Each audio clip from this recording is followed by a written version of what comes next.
O nosso tema de hoje é um tema de grande relevância. Tomei por base aí a declaração do ministro Sebastião Reis, do Superior Tribunal de Justiça, no sentido que ele declarou ali para o site Migalhas Jurídicas que a atualidade, os julgadores na atualidade estão se esquecendo da aplicação de princípios sagrados do direito, como o princípio da presunção de inocência. Então, o nosso objetivo aqui é debater ao que parece, se bem que ao que parece é malhar em ferro frio e bater na mesma tecla que nós estamos presenciando ao longo dos anos a implantação do direito penal do inimigo dentro do poder judiciário, pelas instituições, até pelo próprio clamor da sociedade. Aos poucos, essa teoria do Günther Jacobs aí vem se aplicando mais e mais vezes nos julgados. E vamos lá, o princípio básico aqui que eu tenho é esclarecimento do que é esse direito penal do inimigo. As pessoas às vezes se deparam com essa teoria e não têm muita noção, né?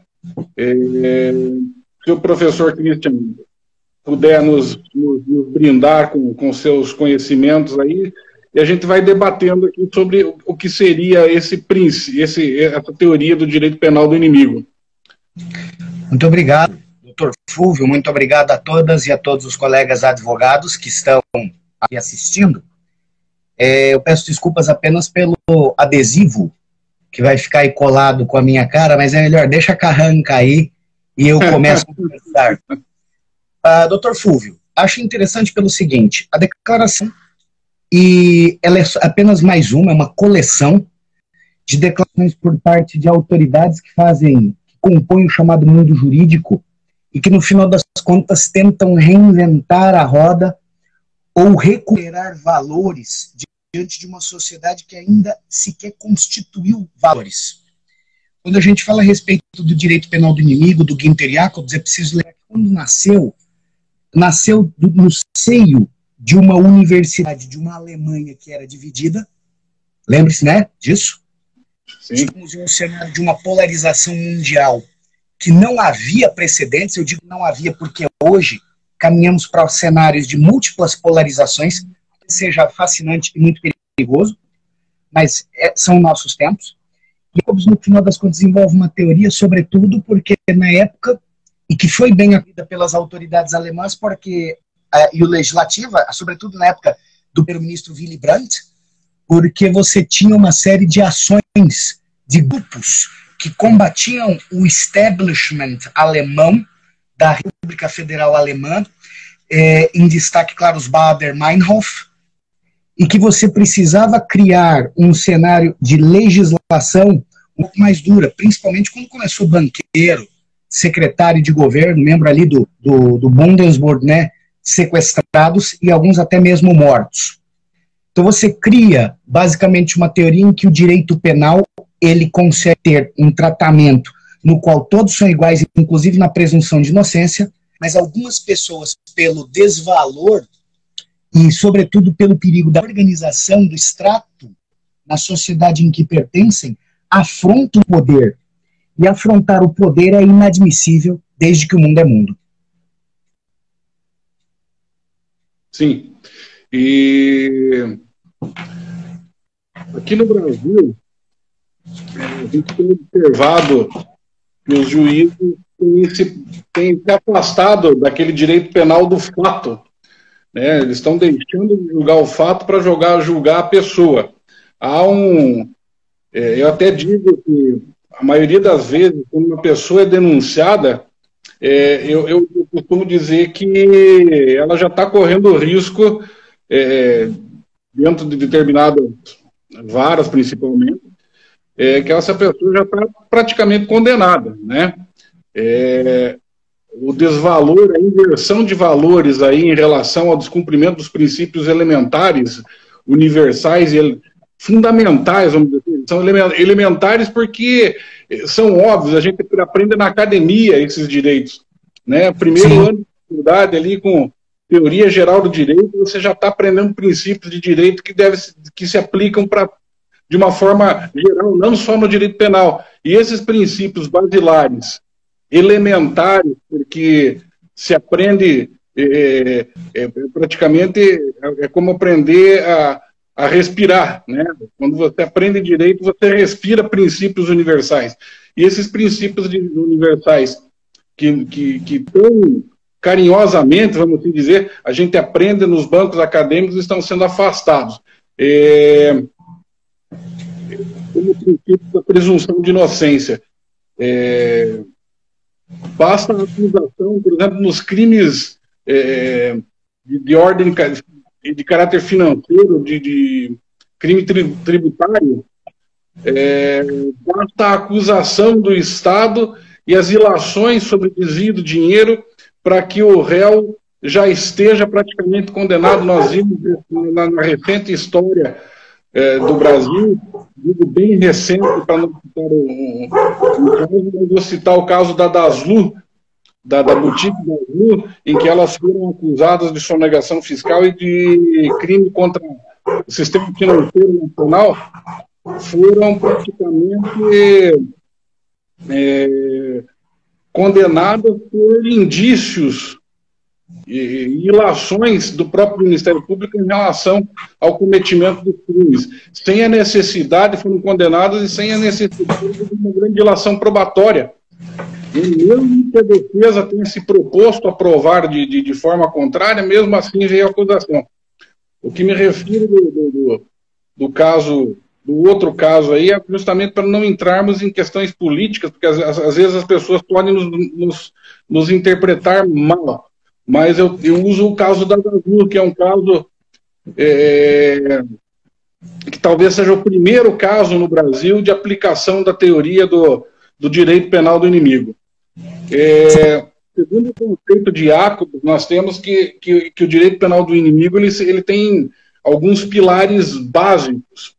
E aí depois Sim. até vou fazer um paralelo cinematográfico aqui, que nós como colegas de longa data, apreciamos muito. Um dos assentos da teoria do direito penal do inimigo é a antecipação da punição. Sim. Sob o ponto de referência que não é um ato cometido, mas a probabilidade de um ato futuro. Eu faço um paralelo para aquele filme, o Minority Report, do Tom Cruise, que tem os precoces que fazem o ato premonitório do cometimento de um crime, sem margem para outros fundamentos de direito, como arrependimento eficaz por parte do agente, os atos preparatórios que no direito brasileiro não podem ser considerados crimes, tanto que nós não temos na legislação e nem na jurisprudência a premeditação. A premeditação não é punida no direito brasileiro. Doutor Fulvio, só sem lhe interromper, mas até uma colocação que a professora Thalita, a doutora Thalita também colocou aqui, que é o papel da mídia por escrito. Você trabalha muito, um dos pilares do direito penal do inimigo é o labeling, ou seja, é o fato de que você coloca rótulos em pessoas, em setores sociais. Você fala com muita propriedade a respeito da delicadeza que nós, advogadas e advogados, devemos ter no momento de hoje, porque é um vínculo, sobretudo um rótulo sobre a advocacia brasileira, e confunde a militância jurídica constitucional dos direitos das garantias com militância política. Sim. E isso faz que a nossa instituição seja correntemente atacada. E a partir do momento exato, não é para colocar aqui, né, professora, todos no fato, fica praticamente um cenário de todos contra todos. E o caso que você coloca da Daslu é emblemático, porque tem a ver também com mídia, com prejuízos, seguinte, não é apenas a aceitação ou não, mas vez por outra não é um direito de um ciclo punitivista apenas para pobres, mas vez por outra é preciso as favas com os princípios e basicamente condenar em mega esquemas com espetacularização um ou outro rico, que é para fazer com que se desopile o fígado do povo. Isso é inaceitável. Isso a gente observa muito nas ações da Polícia Federal, a pirotecnia espetacularizadas das ações. Você quando há uma operação policial, a mídia já sabe com antecedência sobre a operação, enquanto os advogados de defesa ficam relegados a implorar acesso aos autos, o que é vergonhoso, né? Basicamente o advogado de defesa, para acompanhar o seu cliente, tem que acompanhar pelo Twitter ou pela televisão. Aí ali ele fica sabendo de tudo. Exatamente. E eu me recordo, eu passei por situações iguais, e acredito que os colegas aí que estão nos assistindo também acredito que tenham passado por situações semelhantes, em que há uma criminalização. Parece que a mídia quer criminalizar a advocacia criminal, como se o advogado criminalista compactuasse com os atos, né? A violação de prerrogativas vem ocorrendo. Espero que isso seja contido com essa nova lei aí de abuso de autoridade, né? Criminalizando o atentado contra as prerrogativas funcionais dos advogados. Eu assim me coloco sempre, nós estamos aí à frente da comissão de advogados criminalistas, e eu tenho me colocado, eu tenho procurado fazer o possível para valorizar a profissão do advogado criminalista. E não tenho receio em dizer que eu quero combater com unhas e dentes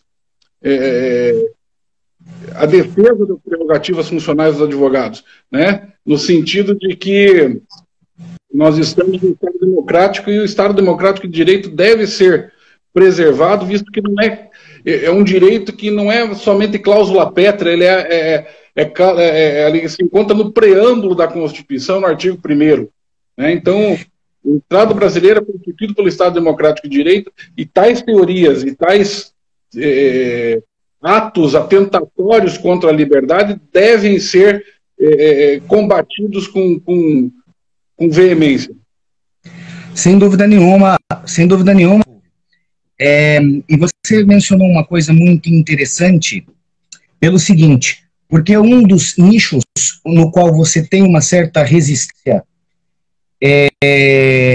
inclusive ao reconhecimento de que existe uma espetacularização, e que, no final das contas, onde deveria ser um local de reflexão para aprimoramento de conhecimento do fazer e do saber ser, que é o caso das faculdades de Direito, é uma luta muito grande a toda professora ou todo professor de Direito que advoga, que milita, tentar transmitir certas ideias que estão presentes no básico do nosso Código Penal, como tanto você citou, primeira e segunda parte do artigo 15, o próprio artigo 16, né, na questão da desistência voluntária, do arrependimento eficaz e do arrependimento posterior, por conta da dureza, da aspereza social que é experimentada todos os dias, inclusive pelos estudantes de direito, que dirá pelas advogadas e advogados, e pelos professores, que no final das contas torna basicamente o juízo dependente dessa espetacularização numa sociedade onde todos são suspeitos de tudo. E que no final das contas exatamente se elege um inimigo. Não vou ficar naquele debate que, se fosse uns 5 anos, 6 anos essa live, a gente falaria muito ainda da lei de tráfico, falaremos do 35 seguintes, 11.343, mas hoje a gente fala exatamente da criminalização política, né? No qual misturava-se com certas operações célebres aí da mídia, a figura de pessoas indiciadas, investigadas e até de réus, com seus advogados, com revistas fazendo matéria e revelando a quantidade de dinheiro que esses escritórios, essas bancas de advogados recebiam dos seus clientes.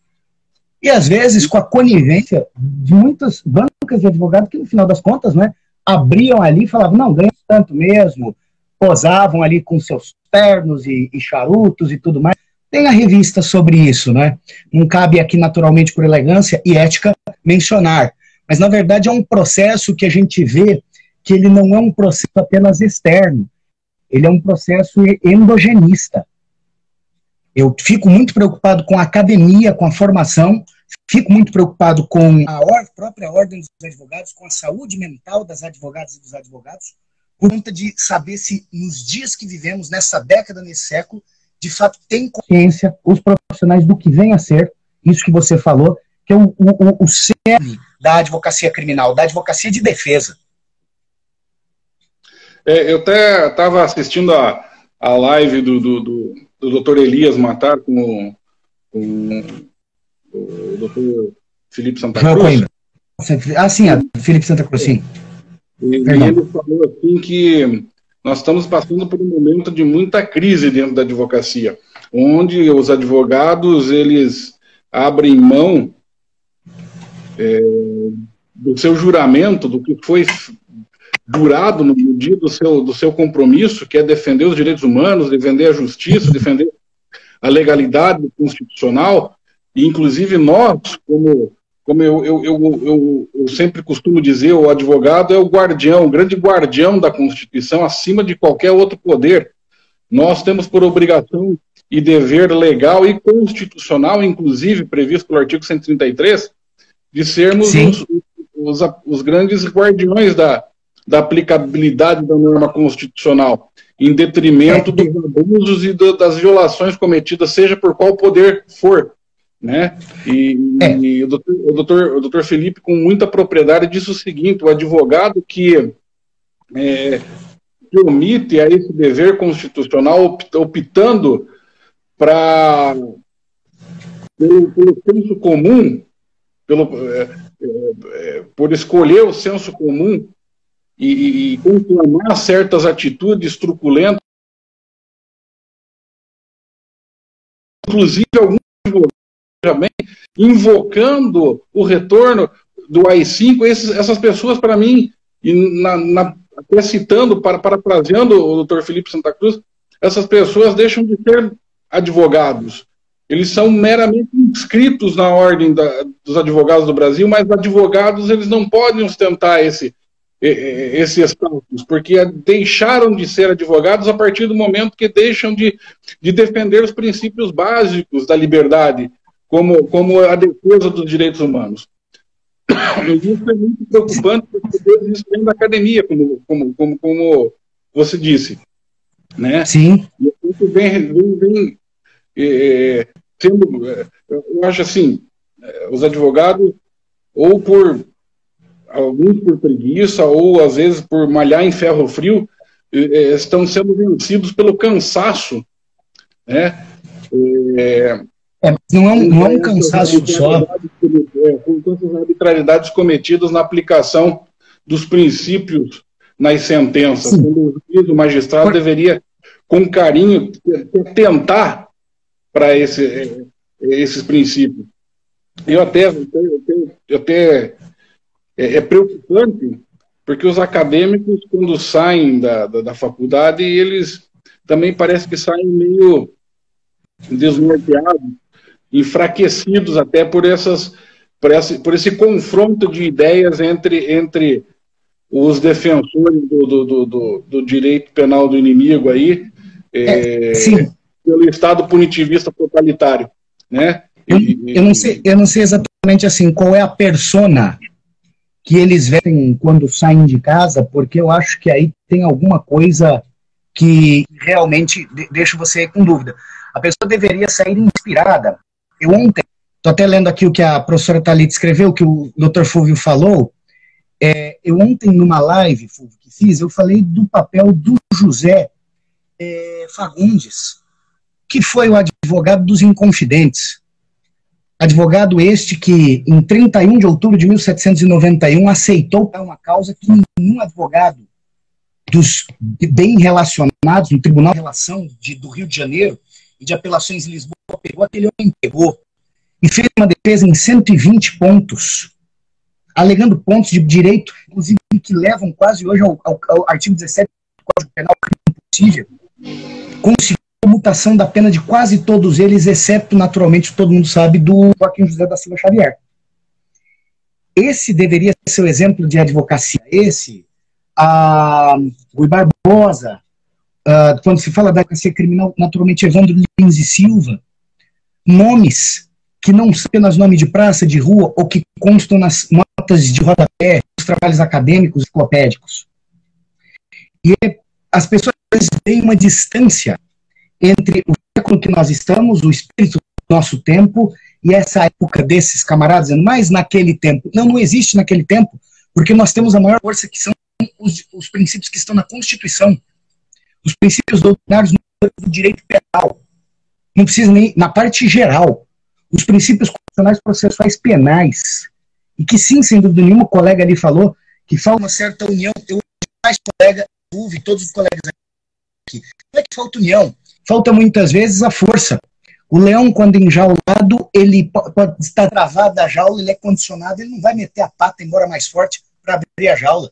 Eu vejo muitas vezes que, por conta da ansiedade dos tempos que vivemos, do próprio mercado de trabalho, das tecnologias, a gente tem que conversar muito sobre as tecnologias no direito penal, que tornam a advocacia criminal extremamente difícil, porque você tem Estado que tem bilhões em orçamento aparelhado, e o que resta ao advogado de defesa?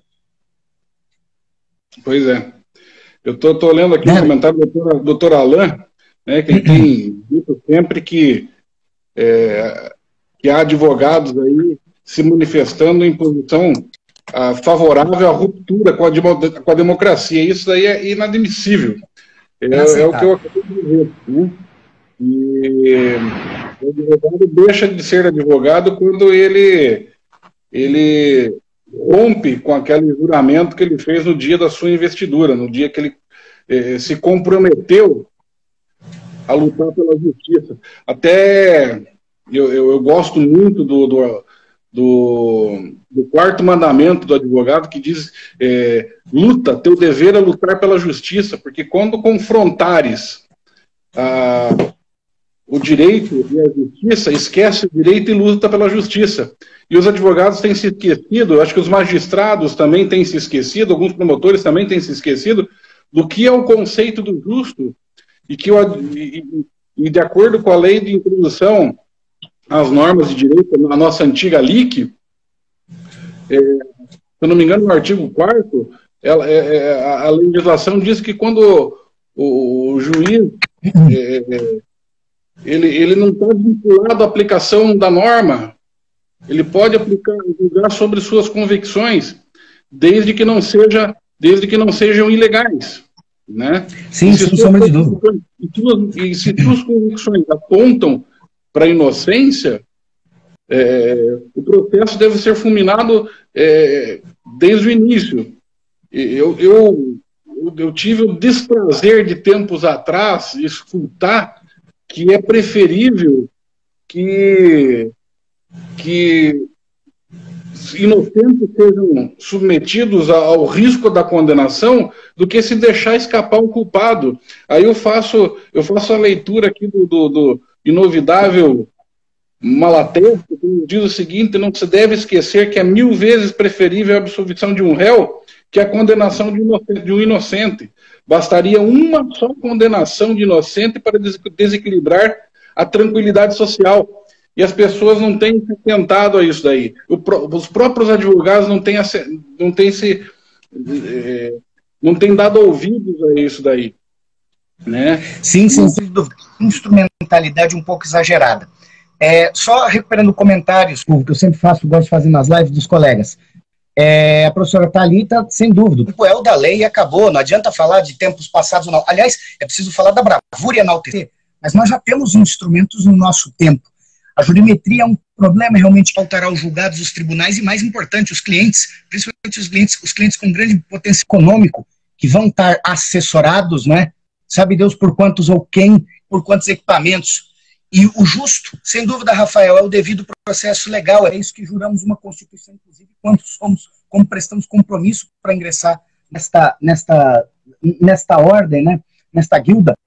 O Tylon, sem dúvida nenhuma, doutor, o juiz de ponderação de Alex é colocado exagerado, de uma forma como se praticamente nós voltássemos aos tempos pré-pombalino em Portugal, em que valia mais os costumes romanos do que os costumes, a lei, não é? Que isso deveria, de fato, tornar-se bem diferente disso. E aí, Fulvio, aquilo que você se estriba, se você gosta do Eduardo Cultura e no quarto mandamento, lembra que é preciso o oitavo mandamento, é preciso ter fé no direito, é preciso ter fé na justiça e fé na paz. Agora, só é possível fé no direito realmente dentro de uma consideração em que uma categoria profissional que enfrentamos situações que vão para além do fórum. Enfrentamos uma mídia cada vez mais agressiva e dessa vez transversalizada, porque não é apenas a mídia grande, não é? Mas a verdade que cada um, as pós-verdades que cada um manifesta em suas redes sociais e que basicamente apresenta-se aí com verdade absoluta, é isso que eu quero e acabou. Nós temos isso mesmo na procura, né, entre clientes, que vocês todos, colegas, sabem disso. Quantas vezes vocês, conversando com clientes, justificando, conforme diz o Código de Ética, qual a melhor estratégia e saídas, e ser teimosamente contestado até o ponto de ser ameaçado, de se revogar o mandato procuratório de cada um de vocês e o patrocínio da causa por conta de não concordar com aquilo que a gente fala. Não é uma submissão apenas de uma ditadura do judiciário, ou de setores do judiciário ou da mídia, mas há, de fato, uma doença social que nós temos que primeiro medir a temperatura e tentar tratar naturalmente dentro da legalidade. É um ponto que me preocupa muito. Então, se a gente fala sobre direito penal do inimigo hoje, no século XXI, é porque basicamente nós temos já, graças à mídia, nos últimos 15 anos, 20 anos, toda uma geração nutrida num imaginário de que são eles contra nós, seja lá quem forem eles, quem forem nós, sim, de que muitas vezes encastla-se dentro de verdades e de bandeiras, e basicamente, exatamente, professora, é cafuné, é agrado, massagem no pé e não justiça. E isso é muito ruim para a nossa sociedade, isso é muito ruim para o corpo social. E claro, isso é desastroso para a advocacia. É muito preocupante. E me preocupa também, a gente está quase chegando no nosso, já passamos até acho que um pouco do nosso tempo limite aqui, mas me preocupa também os rumos do nosso Supremo Tribunal Federal, porque nós temos aí que os decanos já estão à beira da aposentadoria.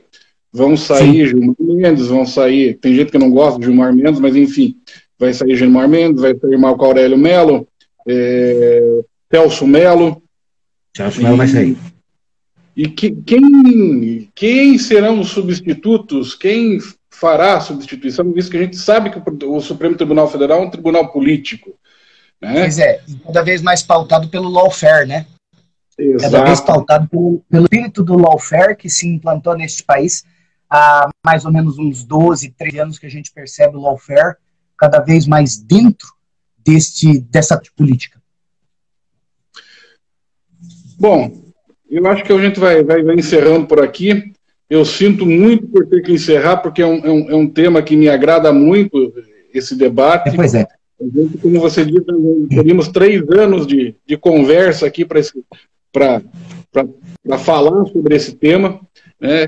Eu só queria fazer uma leitura de um trecho do livro do inovidável, do inconteste, o maravilhoso Rui Barbosa, no seu livro A Oração aos Moços, ele diz o seguinte, e até quero utilizar isso como uma forma de apelo, revivendo esse apelo que foi feito por Rui Barbosa quando discursou aos formandos da Faculdade de Direito do Largo São Francisco, lá pelo início do século XIX, século XX, perdão, a gente está falando do século XXI, mas agora pois é. Do século XX. Ele dizia assim: não vos mistureis com os togados que contraíram a doença de achar sempre razão ao Estado, ao governo, à fazenda, por onde os condecora o povo com o título de fazendeiros, essa presunção de terem de ordinário razão contra o resto do mundo, nenhuma lei a reconhece à Fazenda, ao governo e ao Estado. E aí eu falo também, me reporto ao Estado de polícia, né, que se olvida, que se esquece do Estado Democrático de Direito. Magistrados futuros, não vos deixeis contaminar de contágio tão maligno, não negueis jamais ao erário, à administração, à União, os seus direitos. São tão invioláveis como quaisquer outros, mas o direito dos mais miseráveis dos homens, o direito do mendigo, do escravo, do criminoso, não é menos sagrado perante a justiça que o mais alto dos poderes. Antes, com os mais miseráveis é que a justiça deve ser mais atenta e redobrar de escrúpulo, porque são os mais mal defendidos, os que suscitam menos interesse e os contra cujo direito conspiram a inferioridade na condição mínima de recursos. Preservai juízes de amanhã, preservai acadêmicos, advogados de amanhã, preservai vossas almas juvenis desses baixos e abomináveis sofismas. Rui Barbosa. Dr. Christian, sempre um grande prazer, espero compartilhar novamente essa tribuna que nos franqueou a Ordem dos Advogados do Brasil, da subseção de Maringá, para debatermos sobre temas tão importantes e resgatarmos o combate pela democracia, pela liberdade, que é íncita à alma de todo advogado combativo. Doutor Christian, por favor. Doutor Fulvio, é uma honra para mim servir a Ordem, estar na companhia das colegas e dos colegas que interagiram conosco e principalmente estar na sua companhia, meu colega nobre e meu amigo querido, amigo há bem mais, né, de 20 anos, 25 anos aí, que estamos juntos. E lembre sempre de uma coisa sobre o direito penal do inimigo e lawfare, ainda que aqueles colegas que não são maus colegas, mas apenas impressionados, dominados pela ansiedade, ainda que aplaudam o direito penal do inimigo, aplaudam o lawfare, aplaudam todas essas medidas que, de certa forma, contrariam ou afrontam, no mínimo ou no máximo, os preceitos da nossa atuação, cuidado, porque, afinal de contas, dentro das voltas que o mundo dá e o pêndulo que muitas vezes a história e os costumes forçam-nos, hoje podemos estar na condição de vices, amanhã seremos versa. Exatamente. Né?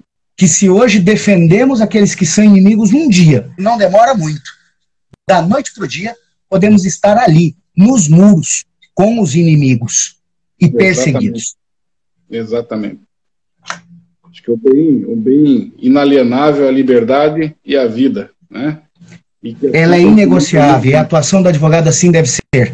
O advogado não se impõe nisso, enfraquece uma barreira de contenção que hoje já está extremamente comprometida e que precisa ser naturalmente preservada, restaurada.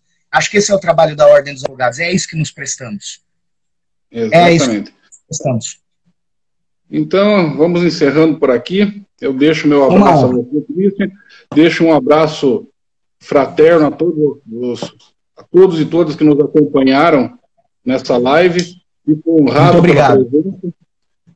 E um abraço a todos, um bom final de noite. Bom final de noite, boa noite, Fulvio. Boa noite, gente. Tchau, tchau.